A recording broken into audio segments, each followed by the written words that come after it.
Welcome to the Let's Talk Fabulous show, and happy Mother's Day to you. If you're in the US, if you celebrate Mother's Day, happy Mother's Day to you. Let me know in the comments. Are you celebrating Mother's Day? Are you a mother? Is today your day? Let me know down in the comments. With that said, we have a special conversation today. We're going to be talking about loving our children unconditionally. Such a special conversation. I'm so glad you're here for it. Let's talk.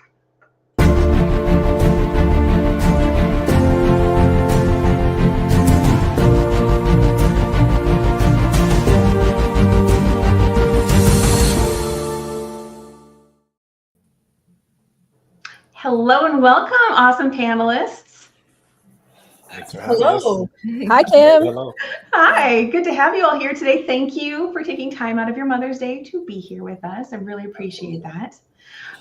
We have such a special show today. I just want to say another quick hello to our audience today. As we move through this conversation, I'm sure a lot of things may come up and all are welcome. So feel free to let us know what's showing up for you as we move through this conversation. What are you taking away? What ahas or insights are you having? Or just, is this adding to your day? We love to hear that. With that said, let's get into, I want to know just a little bit about each of you. So we'll just quickly do some introductions going around. I'd love for each of you to say, who you are, a little bit about what you do, and where are you located in the world? And I'll start with Norman to my left. All right. Well, thanks for having me, Kim. It's good to be here again. I live in Los Angeles, California, and I am a mentor strategist. So even though I come from backgrounds that include the faith sector and education, I specialize these days in scaling mentorship models and most recently using AI to do that through a model called UncAI. So I'm glad to be here. I am a SoCal native, so I root for all the teams here. No offense to everybody else. Oh, I am a father. I'm a father of a great little boy. And happy Mother's Day to all of the mothers in the world. Thanks for being here and for all you do, Norman. Awesome. And Laurie, tell us about you and where you are. Sure. I am in Canada. I'm in Alberta, close to the mountains. So I know you guys were talking about beaches. I got the mountains, so I'll send you guys a little happy mountain energy. It's really beautiful today here. What do I do? The number one thing that lights my soul is I get to be a mom to an amazing young woman who shines her light in this world with Down syndrome. She is 27 this year, so our journey has been full of incredible stuff. We have done cool things together. We used to speak an awful lot on stages, which I'm hoping to do again soon. We've written a book. But honestly, the place I enjoy most is just being in conscious conversation. I recently transitioned career, so now I'm in the financial world, which seems so contrary and yet is so ideally perfect for the conversations of my daughter and I at this next stage of our life. So that's the place I love to be, is just in the connection. That's awesome, Laurie. Thank you. And I didn't know you were in Canada. Have you always been in Canada? I sure am. Yeah, I've always been here. Yeah. Okay. Well, Keith, tell us about you and where you are. Sure. My name is Keith Senza. So I'm a youth empowerment and leadership coach. I also focus on executive functioning and work a lot with the diversion community. I'm based in New York. I have 2 kids, a 27-year-old daughter and a 24-year-old son with ADHD. I love these conversations because I just think plus I love when it's with other people because we learn so much from each other and so much to share. I'm excited to hear everybody else's perspective, and happy Mother's Day, everybody.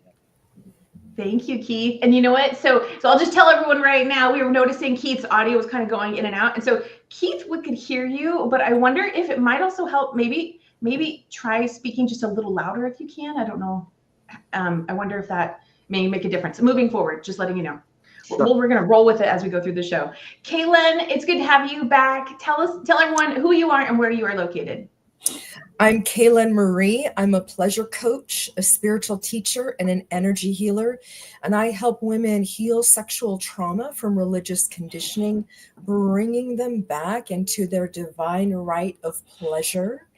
And I am in Littleton, Colorado. Apparently the women here by the mountains, because I got mountains right outside of my door as well. And I have 2 freaking amazing children. My son is 37 and my daughter is 35. And yes, I know I had my children when I was 12. So get that out of the way. Right. Yeah. You're stunning, amazing. And Lorena, same with you. I was like, what? You have a Wow. 27-year-old? What? And happy Mother's Day.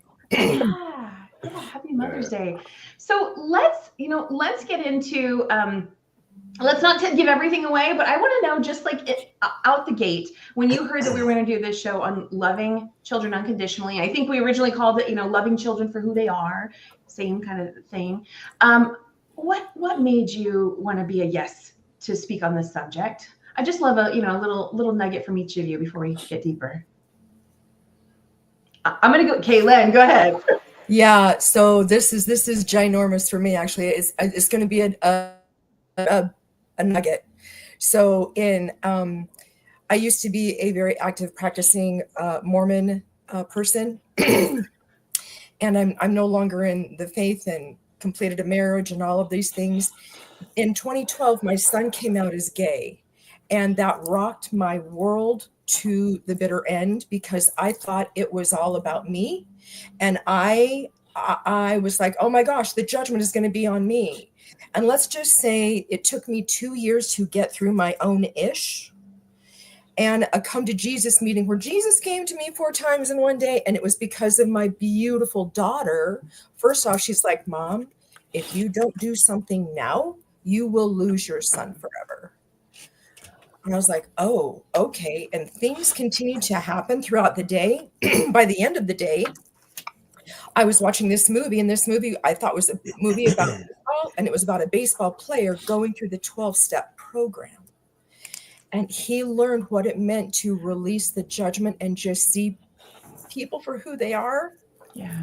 By the end of the day, I'd called my husband at the time, and I said, I've got to go apologize to my son. This I can't move forward in this way anymore. And so, as any respectable mother would do, you buy your child their most favorite things to eat, because you want to make sure you get in the door. So I got his Pringles, his peanut M&Ms, and his sour gummy worms, because he loves eating them all together. So I go to the house, and I knock on the door, and thank you, baby Jesus, he answered the door, which really was amazing. And I stood there, and I told him, I said, I am so sorry. This is not about you. This is about me. And he looks at me and he hugs me and he goes, Mom, he goes, all I've ever wanted was to be loved for who I am, just as a person. Ooh. Just like you want to be loved for who you are as a person. And in that moment, this was the very, very loud and clear message that came through that both of my children gave me that day. My only job, I get to release all judgment, every single ounce. And this means not just from my children, but from every human. And I get to accept that this is their reality, and I get to love, support them. I don't have to understand it. That's but I get to understand and love that this is their reality, and accept that and support them in any way possible. And that is why I said yes to this, because that was the moment that I learned what it meant to have that unconditional love for my children, and for me to get out of the way, because it was never my story to write. They're meant to write their own stories. Okay, Kaylin, thank you for sharing that. We're going to give it one of these.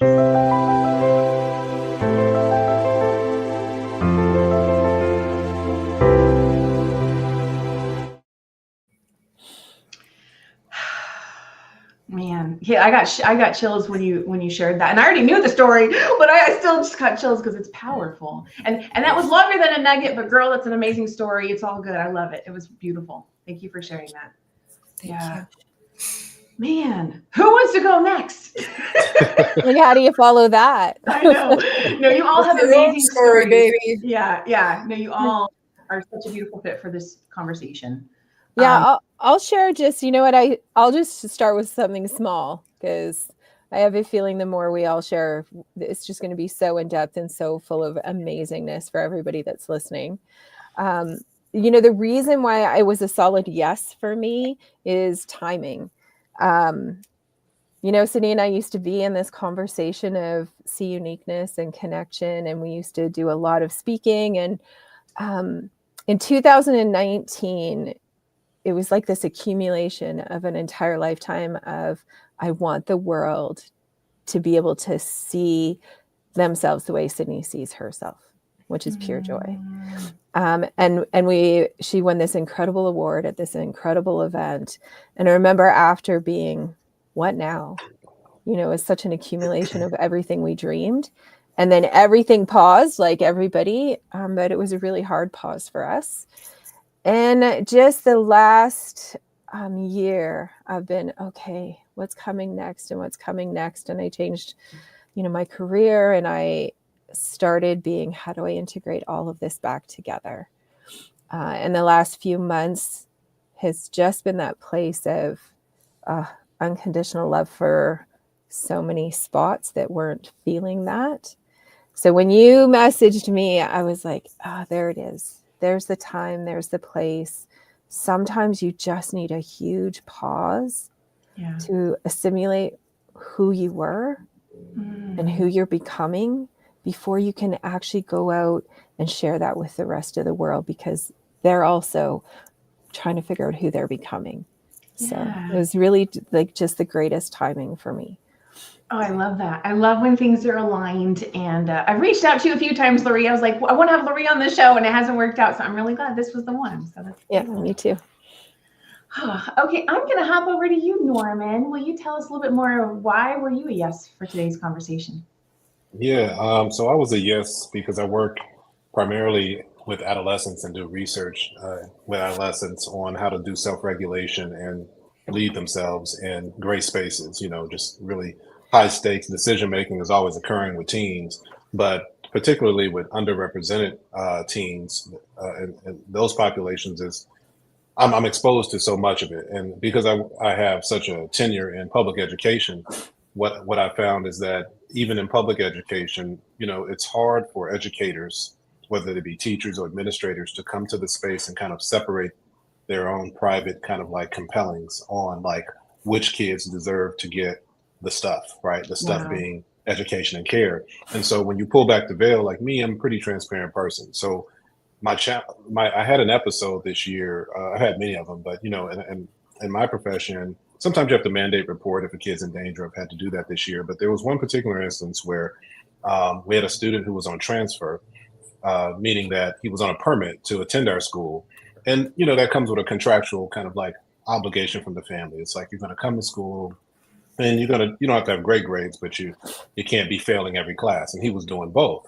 And I hadn't met him before. He was in my class and I'd never met him. So you can kind of see where this is going. And so people were telling me, hey, I started asking questions about him, and they said, oh yeah, I know him. Sometimes I see him at the bus stop. And this was educators telling me they were seeing him in the community, but they weren't seeing him at school. And I was thinking to myself, and you didn't stop and try to talk to this young man? You didn't try to retrieve him? They would talk to me as if it was okay to just pass him by. And and everything in me was just incensed about it, because we were making him expendable because he couldn't give us something. So if he couldn't attend school, or and he didn't have good grades, he was expendable, and they were going to kick him out of our district. And I said, if you do that, I'll bet my job, because that's not what we're here to do. And what I ended up doing was introducing myself to the family, and he had a host of traumatic experiences that he was still navigating. Not the least of which was the loss of a sibling 5 years ago. He would miss school to go visit the gravesite of his sister. You know what I mean? He would miss school to take care of his brother. He would miss school because he had a father who was threatening the family, and ultimately ended up on a 5-year restraining order. So this was an intensely, risky, scenario for this young man for whom grades and attendance was the least of a priority. And so for me, my challenge to myself and to my colleagues was, this is where we love the kid and we try to serve a child simply because they deserve that, not because they can give us anything, right? And so it was real fresh, and it's been that kind of a year. It's been an interesting year working with adolescents, but this is where I kind of live and breathe, so it was easy. Yeah. Plus, it was you, so I was like, yeah, I'm automatic. Norman, thank you for sharing that perspective, because I think it is so easy to dismiss certain things like, oh, that person's doing that thing that we perceive as bad or wrong and right. And you shined a big light on all the little crevices that no one else was looking in. And wow, that, yeah, absolutely speaks to unconditional love. Thank you for sharing that. Keith, how about you? What made you want to be a yes to today's show? Yeah. Can you hear me now? I'm hoping everybody can hear me. It sounds good right now. Yeah. Perfect. So, being an adult with ADHD, having a son with ADHD, a daughter with anxiety, and working with teens for the most part, I'm a true believer in trusting the process and trusting them and kind of going to where they need us as opposed to us defining how they need to learn, right? I mean, we can have a whole other conversation about schools, right? So, there's the SEL component, there's the executive functioning component, but they all learn differently. To me, I've seen it with my kids, right? Like their struggles, and just when I trust the process and I just trust them that they can do it and trust their ability and go to where they need me to be as opposed to have them come to where I need. I find that that's where they thrive. That's where they grow. That's where they're able to actually shine. They can manifest and see the powers of those abilities that they have that maybe aren't being harnessed because nobody's, allowing them to harness it, right? Oftentimes we squash what we're trying to harness. So when we're able to help them with that and trust them, they can harness and manifest those abilities on their own. And that's when they end up kind of finding their own place and finding their own success, as opposed to success that we give them. So when I heard unconditional love, to me, part of that is just trusting the people you love, and giving them the space they need to grow and be who they need to be, despite whatever failures or challenges they have, because that's how they're going to grow and learn. Keith, I love that you're able to speak to that perspective of the trust as a form of, or an aspect of the unconditional love too. Absolutely. I don't think that that's something we might initially look at. So that's fantastic. And Keith, we were able to hear you a little bit better, but it was still kind of faint. If you want to try the earbud thing, go ahead. Okay. While Keith is doing that, we are going to continue the conversation, but we're actually going to hear a little bit more from one of our panelists first. I'm going to go back over to Laurie. We're going to hear a little bit more about her story and then continue the conversation. When it comes to celebrating uniqueness, celebrating who we are, loving ourselves and our children exactly as they are, I think the most powerful thing I've ever learned is the power of the pause. And then the second thing would be first thought, second thought. Those two things create the most impact and are the most challenging to do as a parent. Our minds are so full, so busy, constantly thinking about all the things that have to be done, all the things we're managing. And our children need us to be present and aware and be with them. Not always easy to do, but create a big impact. And those would be my big tips. The power of the pause, first thought, second thought.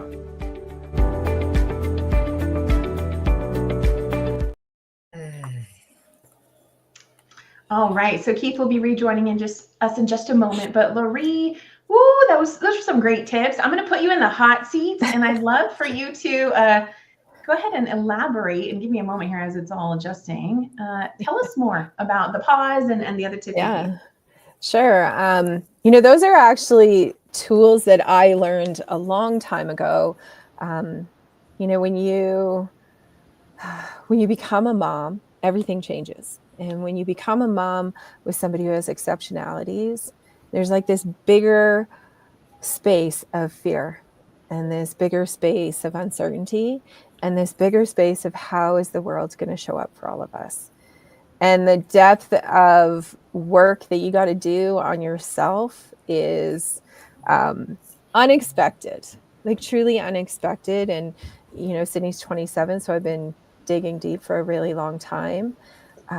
But over the last little while, I think the reason I really shared those as the wisdom that I want to share right now is those things are more difficult when your capacity is smaller. Those things look different than you think they're gonna as time goes or you're in certain situations. And the last, few years, we're looking at Sydney's future and She lives with me, and she, you know, sees her dad, and they have time together, and we go on trips together, and we do these things. But where is she going to live in the future? And what I've noticed for me, the power of the pause and the first thought and second thought have been very, very hard over the last couple of years, because I took on way too much. I have stayed way too long in the space of, I am your 24/7 everything. And, you know, Sydney has complex health needs right now. She has complex social needs, and she's so incredible in this world. She just like changes how people see themselves. But because our life has been this space for a while of like, we're just like this, and it has been too much for me. It's like I just took on too much for too long.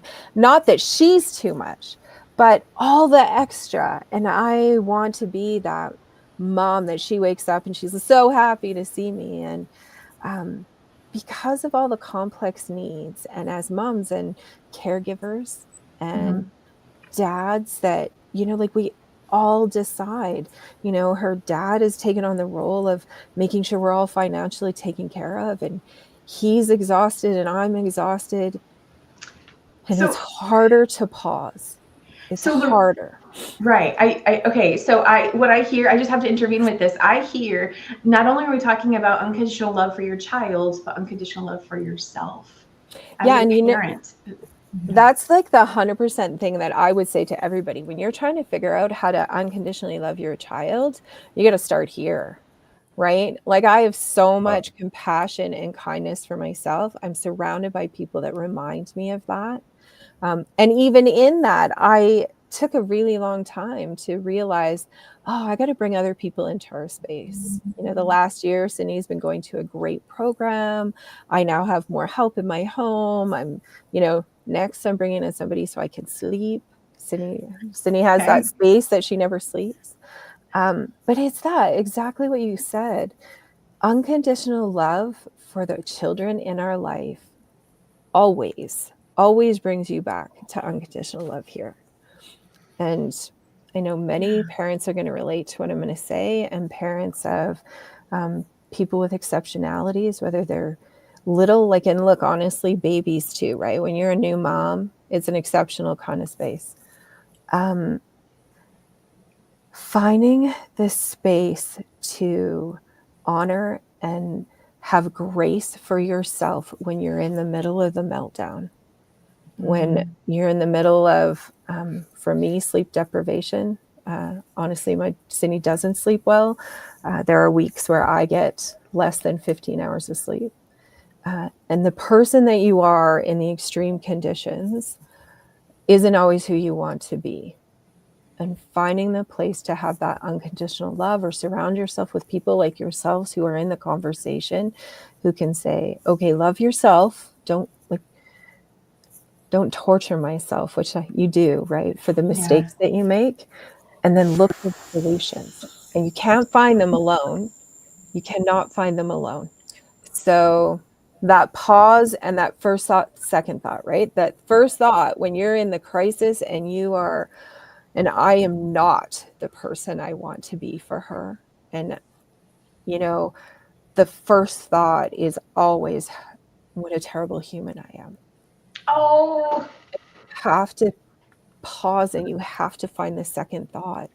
You have to. And, you know, in extreme situations, that with parenting, it's required.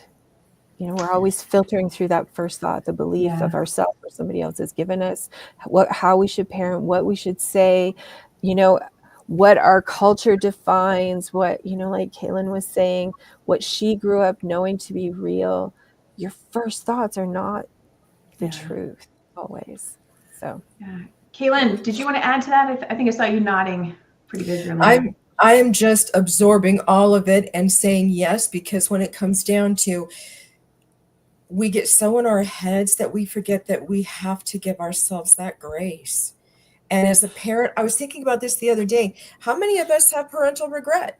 I'm driving down the road and I'm like, oh my gosh, and it's like when we give ourselves that love and say, you know what, I'm doing the very best that I can in the moment with the information that I have, and I get to give myself grace.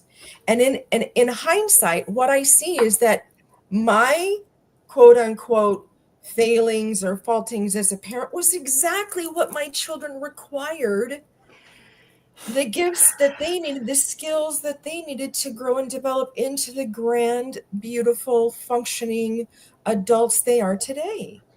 Isn't it interesting how it gets designed that way, we could say, right? You being the parent that you are, as you are, is also the perfect parent for those children to grow into who they need to be. And they're the perfect children for you to grow into the parent and person that you want to be. Yeah. It goes both ways. I mean, they're my greatest teacher. And I know that every other person here on this can say, oh my gosh, my children, absolutely my greatest teacher. Okay, we're doing this.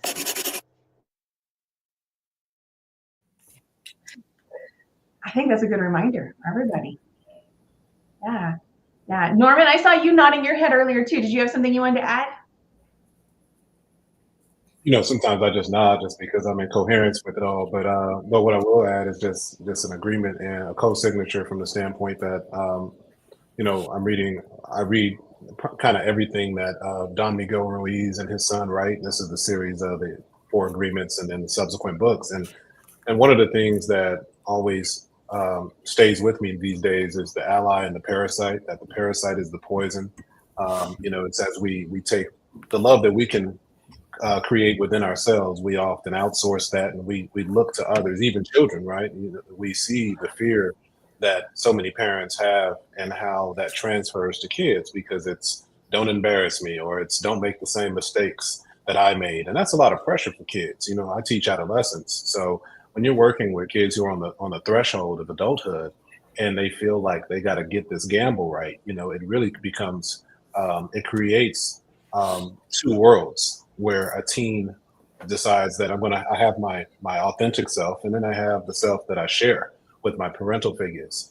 And there's the myth of control, because oftentimes I think the parental figure, and I am a parent, but my son's, he's scratching 11, and I can see how just wanting him to play, say, this sport as opposed to letting him surf. He's surfing now, and I think is the greatest thing in the world, because when he's out there, he doesn't have to be pulled out of. He has to be pulled out of the water. He doesn't want to get out, And it took a while for me to kind of really listen, to really understand that whatever it is I fear for him, his orientation as a Black young man, he is in spaces where he is marginalized. It doesn't matter what when people just discount that and they say, well, I don't know. It's like most of the time people who say that aren't Black and they aren't him. But even in how he experiences that, it's his experience. It's not mine. It's not the 1980s. It's now, and I have to let him flow, and I have to love myself of that pain that I'm vicariously suffering, because I'm projecting onto him my pain, and I think that's a huge key. Is the projection of pain that we've experienced is often why we can't love unconditionally. Oh, this is so good. I love how you guys are bringing it back to, this is all about loving the kids, and yet they're the mirror for what we're not loving in ourselves. And that's what I hear all of you speaking to. And so, yeah. Keith, what would you like to say? Well, yeah, clearly I agree with everything. What you just said. It's so true about the pain piece. But, anxiety too, right? Like parents, we have anxiety. We know our kids are about to do something that is probably not the best thing. And, right. It's at those moments where we have to, like you said, pause, right? And be like, do I jump in here, or do I just let them do it? I know it's going to turn out bad, but man, what's going to come out of it, right? And I think as a parent, that is so hard, but I think there's such beauty in letting them do it and having them get through it and see what the result is, because it's such a learning moment. And oftentimes it ends up being like a life-changing moment, kind of like a big aha moment. And the other thing too, when we look at things, I mean, I think I don't know if I shared this, like I've been living in Virginia for a year, taking care of my daughter away from my wife, who's had 4 surgeries. I practice gratitude every day. Gratitude is a huge piece of it, because it's hard, right? I'm not near my son. I'm not near my wife, but she's going to get married one day, right? And I keep saying I have all this time I get to spend with her, all this quality time. Like there's so much beauty in the ability to be able to do this for her, right? So I think when we're thinking about unconditional love, it's also important to think about gratitude. Like what what can we be grateful for? We're able to provide this, because gratitude is such a positive place to come from. And it just makes it so much easier to deal with the tough situations, right? When we can find what do I have to be grateful here. So.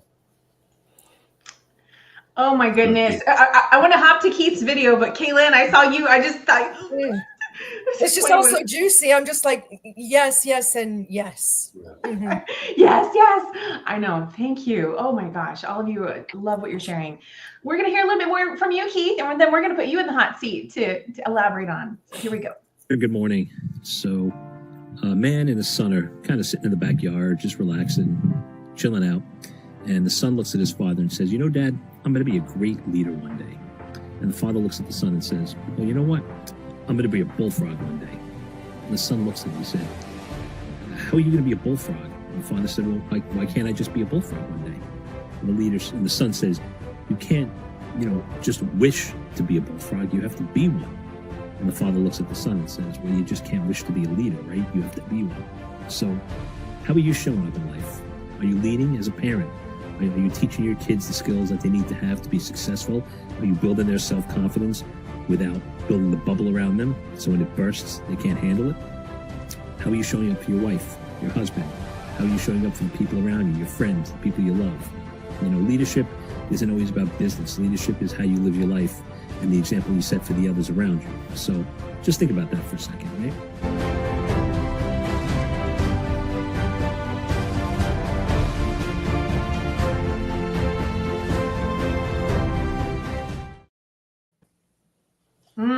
That was powerful, Keith. Okay, let's see if we can get Keith in the hot seat now.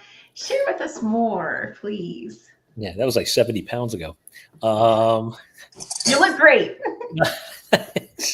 No, what do you want to share? Just about what I was just discussing? You just made a really powerful statement, or like a call to action, right? And I know some of you have that message as well. And anything you'd like to add to what you said there? So, again, being somebody that works with teens, but oftentimes I'm dealing with the parents, right? It's that whole idea of modeling, right? Like, as we're leaders as parents, right? We have to lead. So our kids are watching everything we do, everything we say, how we do things, how we say things. And whether we believe it or not, they're learning, right? It's that carefully taught thing, right? So, it's really important that who we are is we're truly being authentic to who we are. So our kids are seeing who we are authentically, because the truth is, when we present ourselves one way, if we don't actually be that way with them, they're gonna, as they get older, they're gonna see that difference and they're gonna start to understand, right? So I think leadership starts as a parent, right? What do we want our kids to be? What do we want them to put out in the world? And I think if we can be authentic with them and teach them what authenticity looks like and how to be comfortable in their own skin, despite, and again, challenges, and learning to build grit and resilience by failure, and by just being there to lead them and support them, and not do it for them. I think that's a huge piece of it. So to me, modeling is a huge part of leadership, right? And, obviously when I was talking there, I was talking more broad too about other aspects, but for this conversation, I think if you're a parent, what you do matters, what you say matters. And if you can lead by example, your kids are going to follow that lead, and you're going to create powerful, adult who's going to align with your values and what you believe is right in the world for you. I love it. I'm going to pop over to Kaylin. Kaylin, I know you also know all about authenticity and speak to that, and I'd love you to piggyback off what Keith was saying. You had me thinking there for a moment, Keith, and what popped up is we can go through self-development, self-help programs, yada, yada, yada, and they're great. They really are, right? But man, wouldn't you say that our very best self-development, self-help, if we choose to take the course and accept it and internalize it, are children? Because what are they going to do? They're going to mirror back to us where we're at fault, where we're lacking. And we can either have that be projected and go, and be angry at our children for all they're doing is just saying, hey, flip that mirror. Look at you and see where you get to heal the wounded inner child that you're walking around with, right? And when we make that conscious choice to step into that healing, journey, that spiritual awakening, that path of self-discovery and personal growth and development, wow, all of a sudden our children are angels because we did the work, right? And going back to Keith, we're now modeling what it is that we desire our children to be, because now we're showing up saying, hey, I got to be authentic. I got to do this. I'm doing this for me, and I'm doing it for you, not intentionally, because I got to take care of this vessel first. Yeah. Oh my gosh. I want to add something here. So I know all of us work with kids in different capacities and therapists, and I wanted to add something that in a lot of the work that I've been doing with kids and teens, something that I've really had to learn and accept is that whenever an adult works with a kid, maybe this doesn't apply in some contexts. Okay, we'll let that aside. I think the majority of contexts, working with a kid, really the work is about working with the parent. That is what has been driven home so many times. And it's so interesting because there's this presumption that, well, my kid needs help. They're dealing with this and they've got this going on. And please, I'm not trying to blame any parent, but this is a real thing that I think needs to be acknowledged too. With love, I say this with so much love, it's a challenge, because here you are trying to work with the kid and assist them, and really nothing's going to change if nothing changes with the parent first. That's what's been shown to me. Would anybody like to add to that? I'm not trying to shame anybody, but it's just, I think we're kind of sort of speaking to that. Yeah, for sure. I think it's, really important first just to say that in this conversation, there's no shame of any of this. This is like the place where you dig deep and you get to be real. We're talking about unconditional love.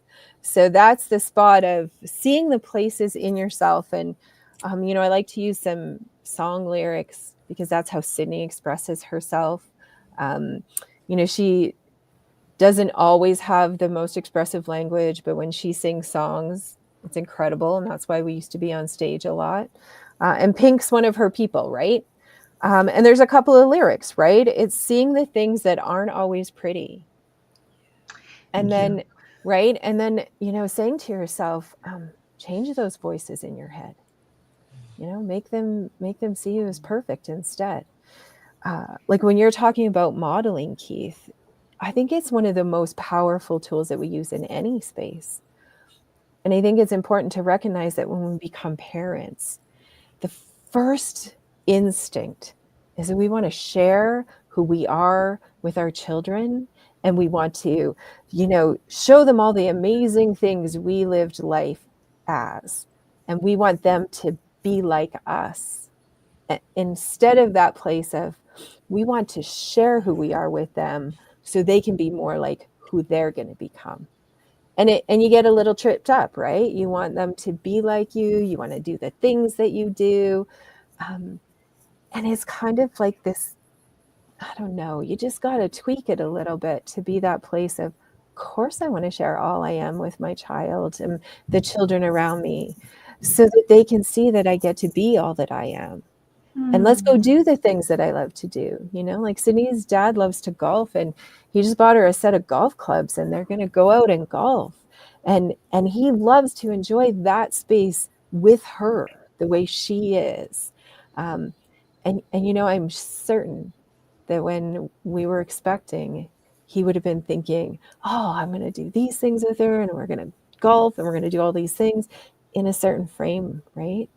So the modeling, I love it, and I love the idea of, like even for my own space lately, right? Modeling the awareness of who we are and when it's hard.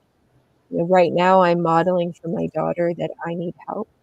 I'm actually even saying to her, Jayla's here today because mommy wants to be a better mommy. Better mommy. If I don't have other people in my life to show you, like she gets to go out and learn all these different things. Yeah. Like the people I bring into her life all have something different, amazing that they're modeling for her. Yeah, thank you for sharing that, Laurie. I want to get to Norman's video and have you all just continue the conversation. So here we go.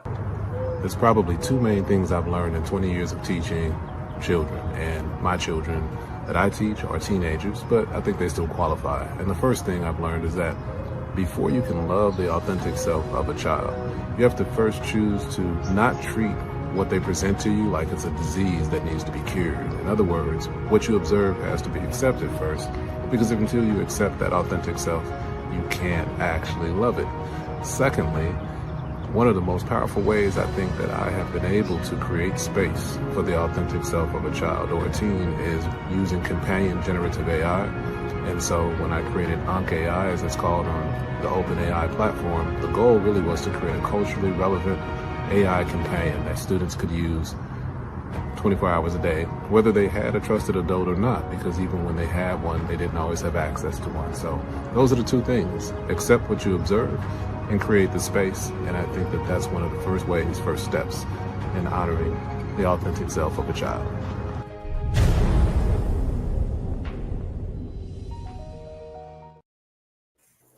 Oh, thank you for sharing that, Norman. So we're going to put Norman in the hot seat, and let's start to pivot the conversation, focusing a little bit more on the kids now. You guys have done such a great job going so deep and really deepening how important it is to love yourself so you can love your children unconditionally. And Norman, I'd love for you to elaborate more on what you just shared in the video. Absolutely, yeah, pleasure. And I like hot seats, so it's all good. I asked a question last week with in one of my classes. I asked about 35 students. I said, real story. I tell them what's said in Q3 stays in Q3. That's my room number. It's like Vegas, so we're gonna keep it here.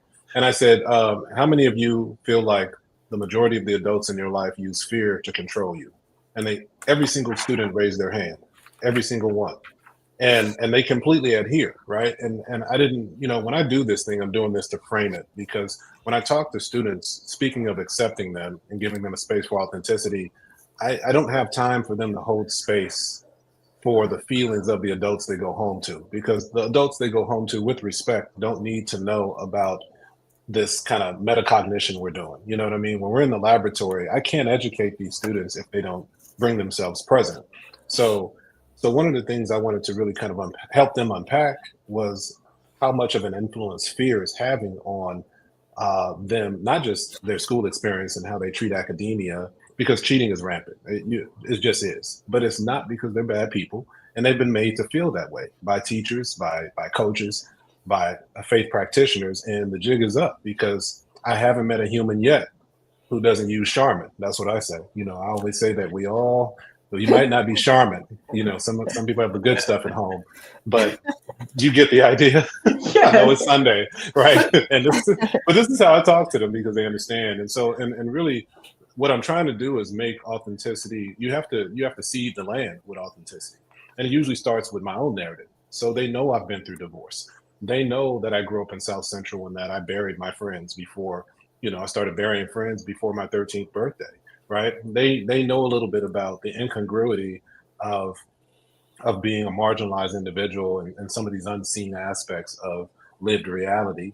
These are kids who know what it is to be followed around a store simply because they're young. I mean, they're all different ethnicities. Take that out of it for a second.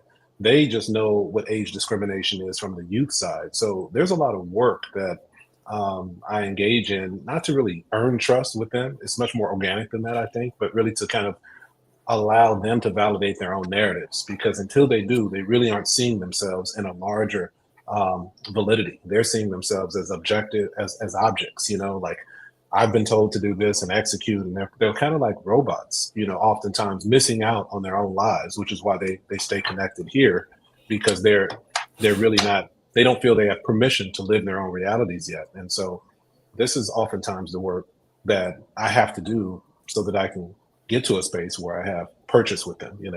It's much more than I have time to unpack here, but that's just a little bit more about what I was saying in the way of focusing just on the children themselves.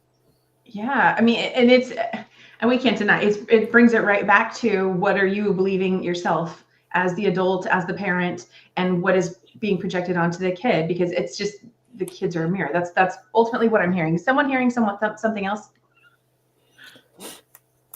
I would just add, I think also the idea of like we're different generations, right? Like I feel like the difference between my generation and my parents' generation wasn't that much, but now technology has just, so I think part of it too is like we have to listen to them and we have to try to understand where they're coming, like what their interests are very different from our interests. When they want to talk about something, oftentimes, we're like, oh, that's like a waste, but no, it's to them, that's their generation. This is what they do, right? Or when they're texting instead of calling, you're driving carpool and there's 10 kids in the back having a conversation on the phone. You don't hear anything, right? Like it bothers me, but I get it. I understand, like that's how they communicate. That's their thing. So I think a lot of it too is connection, right? Like connecting with your kids. And the best way to connect with your kids is to understand like what they enjoy, what's important to them, and what is something about what they do. Maybe we didn't do it growing up. Maybe it wasn't like when they go on Discord and they're playing video games. Do I love that they're on video games all the time? No, but if I constantly push the narrative they shouldn't be, they're going to always be. But if I push the narrative it's okay, they'll find other ways to socialize too. So it's understanding. Like we live in a different world. We grew up in a different world, and even emotions, right? Like these kids are very much more aware of emotions because we're starting to take away the stigma from emotional health and allowing that to be part of like what we learn as adults. We were kind of told to suck it up, right? So, like we don't have the skills necessarily to help our kids self-regulate all the time. So I think it's really important to understand where they're coming from so we can provide for them how we need to and support them and connect with them the way we need to connect. Yeah. One thing, yeah, go ahead, Norman. Sorry, Kim. One thing I think that I'd add here too is that I really believe dialogue is a healer when the dialogue is moved beyond just peers, right? And so one of the things you have to recognize, at least I think, I don't want to prescribe, but I recognize literally physical proximity. So students will come near me, and if you don't give them attention within that first maybe 30 seconds, they assume you're busy. They assume they're so used to being kind of discarded and handed off. And so what I've learned I've had to acquire this is to be more perceptive, right? To understand, and the ones, once they trust they'll just engage. They skip the good morning and they're like, I have so much to tell you, right? And I'm like, okay, all right, go ahead and spill it, and they start to share. But initially, really, there's a strange kind of almost like a discernment that I think we have to have as adults, as Keith was saying, from a different generation. And I didn't have that at first, I had to, over the course of my career, understand that that's actually a win if they want to be in your space. And then if they close that space, you can leverage it just in as much as just giving your ear. And it's therapeutic for them is what I find. And it allows them to process, which slows down snap judgment and hypervigilance. They tend to operate from a lot of, trigger-based behavior.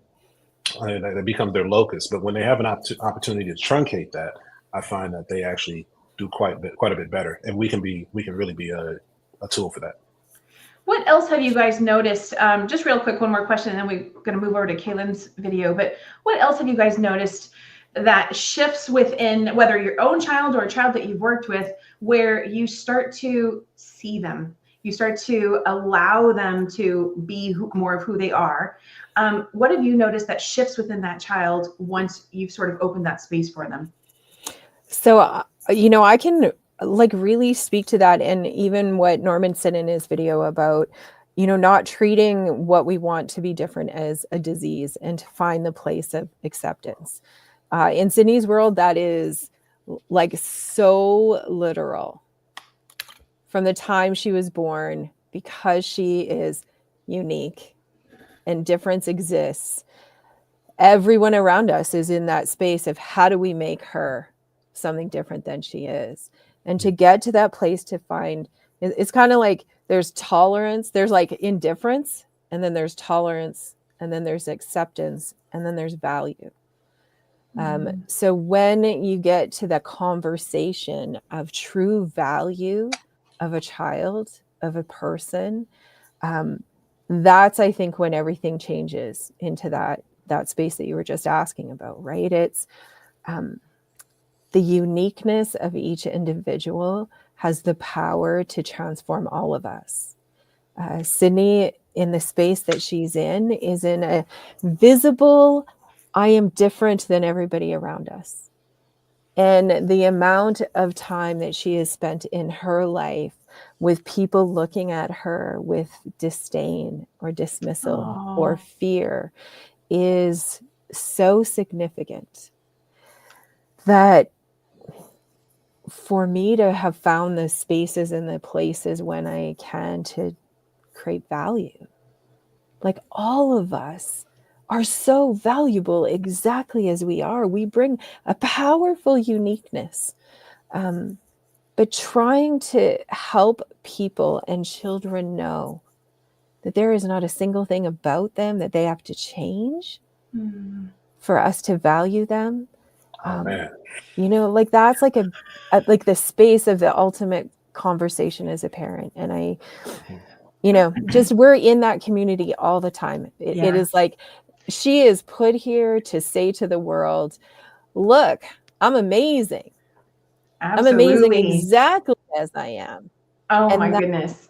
You know what? I think that's the biggest challenge, because all of us have been taught we are not amazing and we are not beautiful. We are not everything unless we conform to whatever parameters are around us. And she is that gift that says, nah, that ain't the truth, man. Just show up. Just you're amazing because you were born here. I mean, come on. Absolutely. That was a big deal. Right. Yep. I saw a mic drop comment in the chat, and I was feeling that too. So mic drop on so much of what you just said, Larry. And we're gonna add Kaylin's video. It's very much in alignment with what Larry was just saying as we near the end of this show. So we'll be right back. I am so excited to be back here on this Mother's Day edition. And all I have to say is I had an experience with my children, especially my son, where I realized that my only job in this life is to love and accept that this is their reality that they are going through, and that I get to love every part of them. Whether I understand it or not, it doesn't make a difference. My only job is to love and accept that this is their reality and support them and love them in any way I can. So I invite you, if you're having a hard time with your babies, figure it out, because you're the problem. It's not them. They came here to be your perfect teacher, and you'll be grateful when you figure that part out.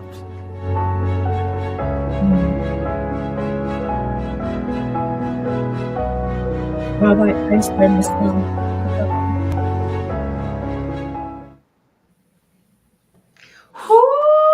Kaylin, dropping some tough love. Kaylin, please take a moment to elaborate on that before we have to close out. You know, once again, being a parent is an inside job. We got to work within this vessel. And I can remember when my son was 9 and my daughter was 7, and my son, in his infinite wisdom at that age, came up and put his hand on my shoulder and he goes, Mom, you know, my sister really hates it when you yell at her. She doesn't listen. She can't listen, and it hurts her. And if you start speaking to her in soft tones, she will listen. And I'm thinking, you little, who do you think you are? Tell me what to do as a parent. And he nailed it. He nailed it. It was spot on. And I was like, and so I started that. And when I started doing that, it's like, it worked. And I had to go in and do my own regulation. I had to go into that spot of me and go, I have to figure this out. Because, did it take it overnight? No, it took my whole time growing and raising my babies. And now in this space of being an adult, parenting adults is just so beautiful. Parenting young adults is so beautiful. Parenting children is so beautiful. If we wake up to it and we figure it out, that we've got to figure us out so that we can show up completely for them. Thank you for sharing that, Kaylin. I just appreciate all of you for being here today on Mother's Day and sharing all your wisdom and love. I just want to bring it back to love. So much of what was said today, I know some of it was maybe a little hard and like it went deep and maybe even took some turns that I wasn't even expecting, and yet it all fits and it was beautiful. And I hope our audience, you guys have shared so many awesome comments in the chat. Thank you. Thank you for showing up today with love. I'd love to just go around and we have to close out. So if each of you could just give one word as a word of capturing today's message that you'd like to leave with our audience. And I'll begin with Keith. Trust for me. Awesome. Norman. Mercy. Ooh. Kaylin. Gratitude, always. And Laurie. Grace. Beautiful, beautiful, beautiful. Thank you again to all of you. Just sending so much love to everyone out there, everyone in our Purple Hearts Club. We didn't share our video today, but you are seen and heard as well. And let us know what you're taking away in the chat. I want to just remind everyone that it comes back to unconditional love for self, first and foremost, so that you can be that and give that to your children or any children that you work with. Have an amazing day. We'll see you all again very, very soon. Thank you, guys. Take care.